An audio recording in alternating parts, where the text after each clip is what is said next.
بھائی بچے تو جتنے پیدا کریں تو شریعت کی ترغیب ہے, کریں اور اچھا ہے, لیکن بچے پیدا آپ ڈبل اسپیڈ کر دیں, مگر گورنمنٹ پہ تو بوجھ نہ, کمائیں بھی تو نا ان کے لیے. پیدا کرنے کا مقصد یہ ہے کہ مارکیٹ میں بچہ لاتے جاؤ وہاں سے پیسے, یہ تو غیر اخلاقی حرکت ہے یا نہیں؟ تو آسٹریلیا میں جب گیا تو وہاں مجھے انہوں نے بتایا کہ اتنی اسپیڈ سے ایکسیلیٹر پہ پاؤں رکھا ہے نا پاکستانیوں نے کہ یار فی بچہ پتہ نہیں کتنے ڈالر مل رہے تھے وہاں پہ. تو انہوں نے کہا آپ کوئی کام ہی نہیں کرنا, یہی کرنا ہے. تو گورنمنٹ نے قانون ہی چینج کر دیا وہاں پہ کہ یار یہ تو بے روزگار بن کے بیٹھ رہے ہیں اور اسپیڈ فل بڑھائی بھی ہے انہوں نے. تو آپ کی اسپیڈ بھی ہونی چاہیے اور ساتھ ساتھ کمانے کا ذریعہ بھی ہو, بوجھ بن کے کہیں بھی بوجھ نہ بنو. ہمارے نبی صلی اللہ علیہ وسلم کو غنا پسند ہے, استغنا پسند ہے. استغنا کیا ہے؟ کسی پہ بوجھ نہ بنا جائے. یہاں کی گورنمنٹ کہے کہ یار مسلمانوں سے ہمیں یہاں آنے سے ہماری اکنامکس کو اکنامیکلی ہم مضبوط ہو رہے ہیں, بوجھ نہیں بن رہے یہ لوگ ہم پر. جعلی حملے کروا کے سسرال نے حملہ کر دیا تھا میرے اوپر, میں اس لیے آ گیا یہاں پہ. پتہ نہیں کیسے کیسے جعلی وکیلوں کے پاس نا پورے وہ بنے ہوئے ہوتے ہیں, لکھا ہوا ہوتا ہے کہ یہ ہوا تھا.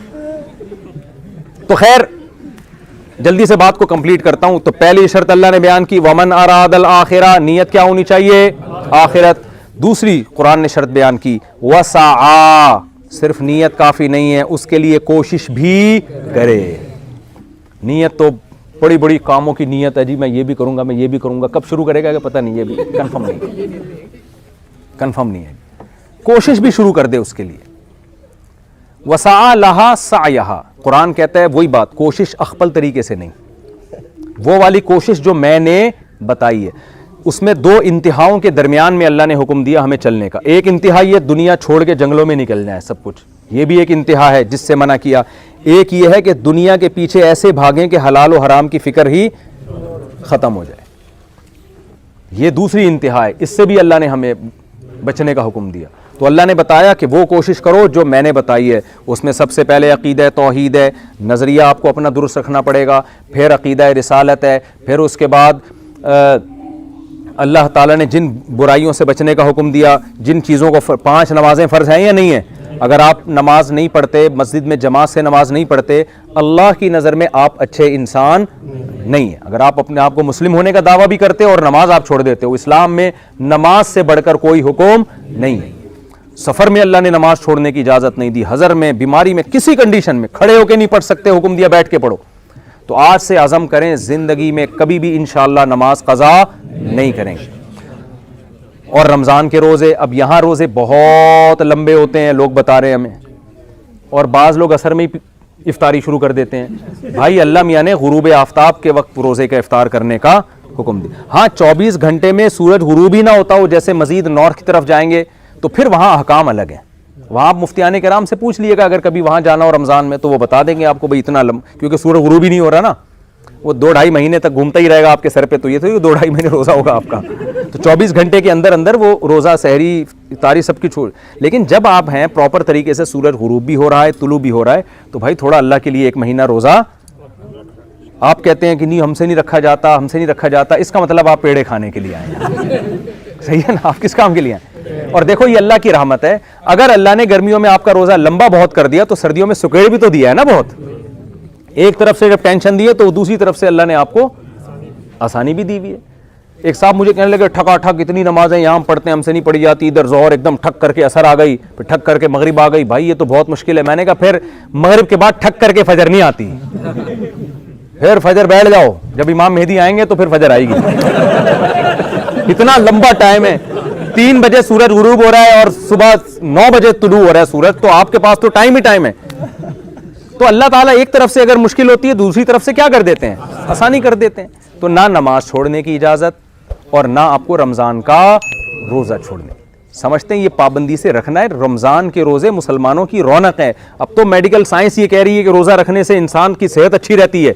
ہمت کرو, سست نہ بنا کریں. جب آپ روزہ رکھیں گے نا رمضان میں, بلکہ نفلی روزے بھی رکھ لیا کریں, کیا جا رہا ہے, کچھ اضافی گریوی بھی تو ہوتی ہے نا. یہاں گریوی کا سسٹم نہیں ہے میرا خیال ہے, جیسے کراچی پنجاب میں کھانے کے بعد گریوی بھی ملتی ہے نا, یہاں ہوٹلوں میں ملتی ہے گریوی نہیں ملتی. بس اسی وجہ سے تو نہیں رکھ رہے نفلی روزے آپ لوگ. آپ کہتے ہیں کہ جب اللہ یہاں گریوی نہیں ملتی تو ہم اللہ کو گریوی کیوں دیں. تو گریوی کا سسٹم ہونا چاہیے یہاں پہ. تو یہ لفظ آیا غریبی سے, ہوتا ہی یہ تھا کہ غریب آدمی کے پاس, بیچارے کے پاس تھوڑے سے پیسے تھے, اس نے کھانا کھا لیا, پیٹ بھرا نہیں, تھوڑی سی روٹی بچ گئی, تو غریبی میں اس کو اس کی تھوڑی سی نہاری اور ڈال کے دے دی. وہ ایسا, ایک تو غریبی سے غریبی بن گئی وہ, اور اب وہ تمام پورے ملک میں رائج ہو گئی ہے وہ. اب مالدار آدمی بھی غریبی پہلے کھا رہا ہوتا ہے, پلیٹ بعد میں منگوا رہا ہوتا ہے. تو وَمَنْ أَرَادَ الْآخِرَةَ وَسَعَى لَهَا سَعْيَهَا, اللہ کہتے ہیں اس کے لیے کوشش بھی کرے. یہ تیسری شرط ہو گئی, کوشش بھی وہ جو اللہ رسول. تو آپ نے یہ تو اللہ نے فرائض ہمیں بتا دیے, یہ ہم نے کرنے, اور کچھ کام اللہ نے حکم دیا نہیں کرنے. دیکھو اسلام کا حکم ہے, مجھے بتاؤ رشتہ داری توڑنا یا رشتہ داری جوڑنا؟ جو لوگ انڈیپینڈنٹ ہیں, وہ انڈیویجولی زندگی گزارتے ہیں, کہہ رہے ہیں یار میں اخپل طریقے سے بس میں میری زندگی میری لائف, کوئی اس میں دخل اندازی نہیں کر سکتا, یہ اسلام کا نہیں ہے. یہ کوئی لبرل آدمی جو مذہب کو نہ مانے اس پہ سوٹ کرتی ہیں یہ باتیں. آپ کو یہ کرنے کی اجازت بالکل بھی نہیں. اللہ میاں نے بتایا کہ دیکھو تمہارے بہت سارے رشتے ہیں, یصلون ما امر اللہ بہ ان یوصل, جیسے نماز فرض ہے ایسے ان رشتوں کو جوڑنا بھی بولو فرض, ان سے بنا کے رکھنی آپ. وہ رشتے کیا ہیں؟ اللہ میاں نے سب سے پہلے رشتہ بیان کیا باپ اور ماں کا. ماں کا حق باپ سے 3 گنا زیادہ رکھ دیا اللہ تعالیٰ نے, ٹھیک ہے نا. وہ کیسے حق اللہ نے بیان کیا کہ قرآن میں حدیث میں آتا ہے وَصَاحِبْهُمَا فِي الدُّنْيَا مَعْرُوفًا وَاخْفِضْ لَهُمَا جَنَاحَ الذُّلِّ مِنَ الرَّحْمَةِ, ذلت سے اپنے بازوؤں کو اپنے والدین کے سامنے جھکا کے رکھنا ہے, ان کے سامنے اونچی آواز سے بات بولو نہیں کرنا. بڑھاپے میں ان کو گھر میں رکھ کے ان کے قدموں میں جنت تلاش کرنی ہے, ان کو گھر سے نہیں نکالنا. حدیث میں آتا ہے اس شخص پر اللہ کی لعنت جس کو بوڑھے والدین ملے اور اس نے بڑھاپے میں ملے اور اس نے بڑھاپے میں ان کی خدمت کر کے جنت اپنے اوپر واجب نہیں کر لی. اتنا بہترین آپشن جنت کمانے کا آیا تھا اور اس نالائق نے وہ آپشن ضائع کر دیا. تو صرف عید بقرعید پہ آپ کو ماں باپ سے ملنے کا حکم نہیں ہے, آپ نے سال کے 12 مہینے 24 گھنٹے اپنے ماں باپ کی کیئر بولو کرنی ہے. اور اللہ نے کہا کہ جب بھی اضافی خرچ ہوگا نا تمہارا, اضافی, ایک تو واجب خرچ ہے, جب بھی اضافی ہے تو اس کی ابتدا بھی والدین سے ہونی چاہیے. تو اگر اللہ نے کسی کو پیسہ دیا ہے تو اس میں سے اپنے والدین کے لیے الگ سے کچھ حصہ ہر مہینے نکال کے بولو نا رکھا کریں, بجائے اس کے کہ ابا کی وراثت پہ نظریں رکھیں, ابا کو پیسے الٹا دیا کریں. کسی حدیث میں نہیں ہے تیرے باپ کا مال تیرا ہے, یہ صحیح حدیث ہے تیرا مال اور تو بھی تیرے باپ کا ہے, یہ حدیث ہے. حال الٹا ہو رہا ہے, ابا پتہ نہیں کب مریں گے اور میں ان سے مجھے معاذ اللہ پیسے ملیں گے, یہ غلط ہے. آپ بولو بھائی یہ تو موت کے بعد اللہ نے ایک نظام بنایا ہے, دنیا میں کیا ہے بھائی, یہ جو کچھ ہے ابا کس کا ہے, یہ آپ کا ہے. تو باپ اور ماں کا بہت بڑا حق ہے اسلام میں. عیسیٰ علیہ السلام جب پیدا ہوئے اللہ نے ماں کی گود میں ان کو قوت گویائی دی نا, تو ماں کی گود میں حضرت عیسیٰ نے کیا کہا, وَبَرًّا بِوَالِدَتِي, اللہ نے مجھے پیغمبر بنایا, مجھے کتاب والا بنایا, اور اللہ نے مجھے اپنی ماں کے ساتھ اچھا سلوک کرنے والا بنایا. ماں کی گود میں حضرت عیسیٰ کی زبان سے یہ الفاظ نکلوائے جا رہے ہیں. تو کیسے حضرت یحییٰ علیہ السلام جب پیدا ہوئے تو قرآن نے ان کے بارے میں کیا فرمایا, وہ کیا ہے, وَبَرًّا بِوَالِدَيْهِ, ہم نے یحییٰ علیہ السلام کو اپنے والدین کے ساتھ اچھا سلوک کرنے والا بنایا. تو پیغمبروں نے جتنی تاکید سے باپ اور ماں کا حق بیان کیا ہے اتنی تاکید سے کسی اور کا حق بیان نہیں کیا. آج کلائنٹ کی ویلیو, دوست کی ویلیو زیادہ ہے, اپنے گرل فرینڈ کی اور دیگر رشتوں کی ویلیو زیادہ ہے, ابا اماں اور کی ویلیو کیا ہو گئی ہے, کم ہو گئی. میں اکثر ایئر ہوسٹس کی مثال دیتا ہوں. ایئر ہوسٹس کو جب آپ جہاز میں بلائیں, کبھی اس کے چہرے پہ غصہ نہیں ہوتا, 20 دفعہ پانی مانگے 20 دفعہ آپ کو پانی لا کے پلائے گی, کچھ پوچھنا ہو سوری کر کے چلی جائے گی یا اچھا سا جواب دے دے گی, اس پہ غصہ اس کو بالکل بھی نہیں آتا. جیسے ہی بٹن دبائیں گے نا فوراً آ جائے گی. ہوتا ہے کہ نہیں ہوتا؟ تو یہ ایٹیٹیوڈ آپ کے اپنے ابا کے ساتھ اور اماں کے ساتھ ہونے چاہیے. دیکھو ایئر ہوسٹس نماز پڑھ رہی ہو, اسلام نے اس کو حکم دیا کہ کوئی گھنٹی بجائے نماز توڑ کے جواب دو, دیا.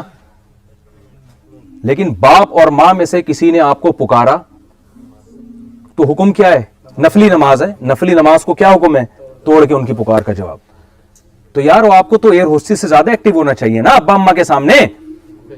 لیکن یہی ایئر ہوسٹس جب گھر میں جائے گی اس پہ پاؤں رکھ کے کھڑے ہو جائیں گے, اماں بھی بٹن پہ پاؤں رکھ کے کھڑی ہو جائیں گی, سوائے وہ ایئر ہوسٹس جو میرا بیان سن رہی ہیں ان کے علاوہ کوئی بھی ابا اما کی پکار کا جواب نہیں. اور اگر ایک دفعہ جواب دے دیا دوسری دفعہ تو تیسری دفعہ میں دھتکار کے جواب دیں گے کہ کیوں تنگ کر کے رکھا ہوا ہے آپ نے. ایسے موقع پہ مجھے ایک واقعہ بڑا زبردست یاد آتا ہے کہ ایک بوڑھا باپ جو ہے نا, بڑھاپے میں انسان کا دماغ صحیح کام نہیں کرتا, تو بوڑھا باپ اپنے بیٹے سے کہتا ہے کہ دیوار پر نا کوا آ کے بیٹھا. تو چھوٹے بچے سے اپنے بیٹے سے جوان بیٹا یہ کیا ہے؟ بیٹے نے بولا کہ ابا کوا ہے. اب بوڑھا آدمی دماغ کام نہیں کر رہا, تھوڑی دیر پھر بھول گیا بیچارہ کہ ابا یہ کیا ہے, بیٹا یہ کیا ہے. پھر اس نے بولا ابا کوا ہے. تیسری دفعہ میں بیٹے کو غصہ آ گیا, جیسے کہ آج کل کی ینگ جنریشن کو غصہ آ جاتا ہے. بولا ابا کیا فضول میں آپ سوال کی رٹ لگا کے رکھی, بول تو دیا, کیا سنتے نہیں ہو کیا؟ تو باپ کو نے ایک پرانا واقعہ یاد آیا. اور ماں باپ اللہ نے ایسے ہی بنائے ہیں. باپ نے کہا کہ بیٹا مجھے یاد ہے 10 دفعہ تو نے بچپن میں مجھ سے پوچھا تھا کہ یہ کیا ہے, اور میں 10 دفعہ میں نے تجھے ہنس کے جواب دیا تھا, ایک دفعہ بھی میری پیشانی پہ لکیریں نہیں آئی تھی. کتنا بچے سوال پوچھتے ہیں کہ نہیں پوچھتے, کیسی خدمت کرتے ہیں ماں باپ. یہی بیٹا جب جوان ہو جاتا ہے تو پھر اس کو بوڑھے ماں باپ کی باتیں الٹی بھی لگتی ہیں, ان کا روک ٹوک بھی بری لگتی ہے. تو بھائی آپ دنیا میں تو اس پہ کوئی قانون نہیں ہے, آپ باپ کو رکھو نہ رکھو, کوئی کہیں بھی نہیں پوچھتا. لیکن جس نے پیدا کیا ہے نا وہ قیامت کے دن آپ سے پوچھے گا کہ میں نے تجھے ان کے سامنے اف کرنے کی اجازت نہیں دی تھی, تو ان کے سامنے چیخ کر بولا کیوں؟ اگر آپ نے چیخ لی تو توبہ استغفار کرو, اللہ سے معافی مانگو. مایوس ہونے کی اجازت نہیں ہے. اللہ نے یہ بھی کہا کہ ان تکونوا صالحین, اگر غلطی ہو جاتی ہے تو توبہ کا دروازہ کھلا ہوا ہے. یہ نہیں کہ مایوس ہو جائے انسان, لیکن آپ کو میرے بھائی اللہ کی نظر میں یہ چھوٹا جرم نہیں ہے, یہ بولو نا بڑا جرم ہے. تو اللہ نے یہ بھی حکم دیا, رشتہ داری کیا کرنی ہے, ماں باپ کے بعد بھائی بہنوں کا حق ہے. سمجھتے ہو؟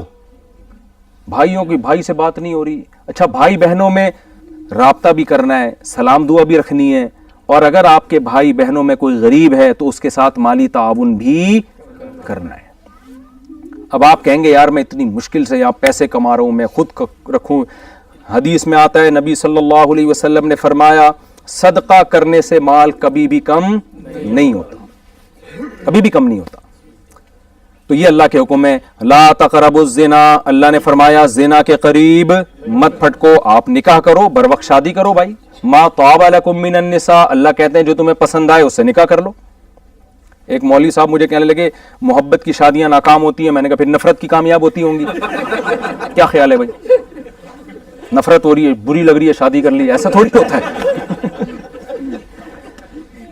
تو محبت ہونا تو یہ تو نیچرل ہے, خود بخود آٹومیٹیکلی ہو جاتی ہے انسان کو. جب مرد بنا ہے تو عورت کی طرف اٹریکشن ہوگی, اور یہ تو اللہ کی نعمت ہے. میں کہتا ہوں اس زمانے میں کہ آدمی ہو کے اور لیڈیز پسند آ رہی ہے اس کو, اور لیڈیز ہو کے آدمی پسند آ رہا ہے. ورنہ آج کل جو قوانین دنیا میں بن رہے ہیں, وسیم کو ستار پسند آ رہا ہے اور خاتون کو خاتون. اور یہ تو اس سے تو لوگ آگے بتا رہے ہوتے ہیں نا والدین کہ میرا بیٹا کسی لڑکی کے عشق میں مبتلا ہو گیا. میں کہتا ہوں اس کے پاؤں دھو کے پیو یار, لڑکی کا عشق ہوا اس کو بھائی, اتنا نیک آدمی ہے. ورنہ ابھی جو دنیا جس طرف جا رہی ہے کوئی پتہ نہیں آپ کی بہو میل ہی کہیں نکلنا ہے کہیں. ہاں کوئی میل بہو آ گئی آپ کے گھر میں, کچھ بھروسہ نہیں ہے جی. تو اللہ میاں نے اس میں ماں باپ رکاوٹ نہ ڈالیں اولاد کے لیے. بیٹی کہتی ہے ابا مجھے وہ پسند آئے, ابا ایک دم غیرت کا مسئلہ نہ بنائے. ابا کہیں کوئی بات نہیں بیٹا, اگر وہ انسان کا بچہ ہمیں لگا کہ انسان کا بچہ ہے وہ, تو ہم کیا کریں گے, تمہاری شادی اس سے کر دیں گے. اس میں رکاوٹ نہ ڈالیں. تو یہ بین الاقوامی قوانین کے بھی خلاف ہے, یہ ملکی قوانین کے بھی خلاف ہے, اور اللہ رسول کے قانون کے بھی کیا ہے, خلاف ہے نا.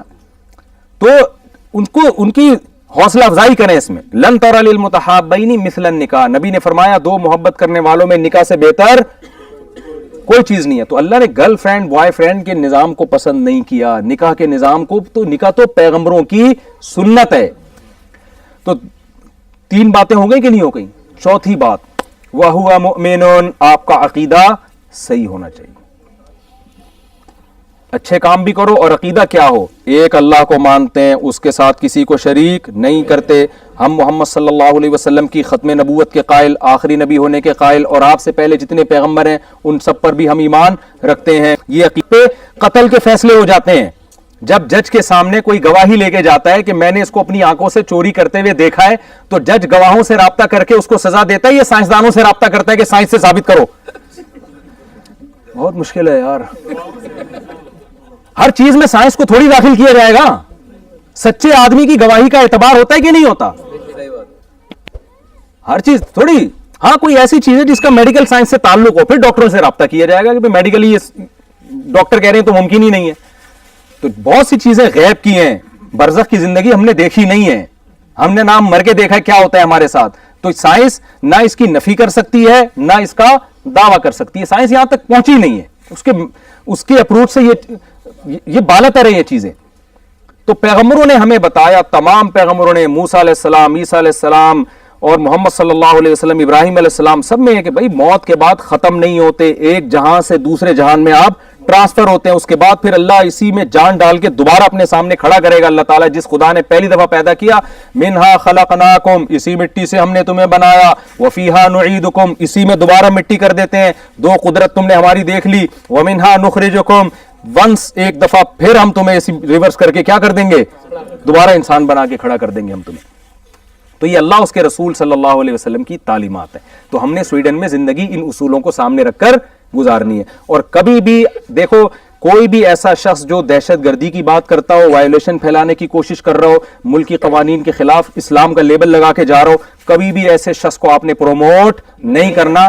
اس کا لیبل اس میں بڑے اچھے اچھے لگے ہوتے ہیں, لیکن ان فیوچر اسلام کو اس میں فائدے کے بجائے نقصان ہے. آپ یہاں ملکی قوانین کو فالو کریں گے, آپ یہاں کی گورنمنٹ کو یہ جب تک ثابت نہیں کر دیتے, آپ کو یہ ثابت کرنا پڑے گا کہ ہم آپ کے ملک کے, آپ کے شہریوں سے بھی زیادہ اچھے شہری ہیں.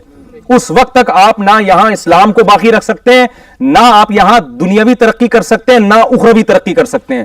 ہر تھوڑے دن میں کوئی نہ کوئی الٹی سیدھی تحریک چلنا شروع ہو جاتی ہے اور وہ انتشار پھیلانا شروع کر دیتی ہے. لیبل سب کے پاس ہوتے ہیں, حدیثیں بھی, آیتیں بھی, سب آج کل جو ہے نا ریفرنسز سب کے پاس ہیں, لیکن علم کی گہرائی نہیں ہے, عمق نہیں ہے.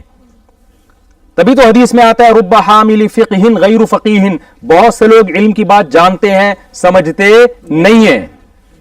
تو کوئی بھی آپ کو کسی بھی ریاست کے خلاف لے کے جا رہا ہے, ملک کے قوانین کے خلاف لے جانے کی کوشش کر رہا ہے, تو سمجھ لو کہ یہ آپ کا دوست نہیں ہے بلکہ آپ کا دشمن ہے, فیوچر میں آپ کو نقصان پہنچائے گا.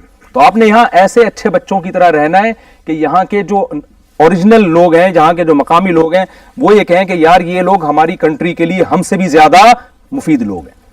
سمجھتے ہو؟ میں ایک چھوٹی سی مثال دے کے بیان ختم کرتا ہوں. ناروے میں میں نے جب بیان کیا نا, تو جمعے کی نماز کی بات آئی کہ یار جمعے کی اجازت نہیں مل رہی, تو میں نے ان سے کہا بھائی آپ اپنے باس کو یہ کہہ دیا کرو کہ میں 1 گھنٹے کی چھٹی چاہیے مجھے, ایکسٹرا میں 2 گھنٹے لگاؤں گا اضافی.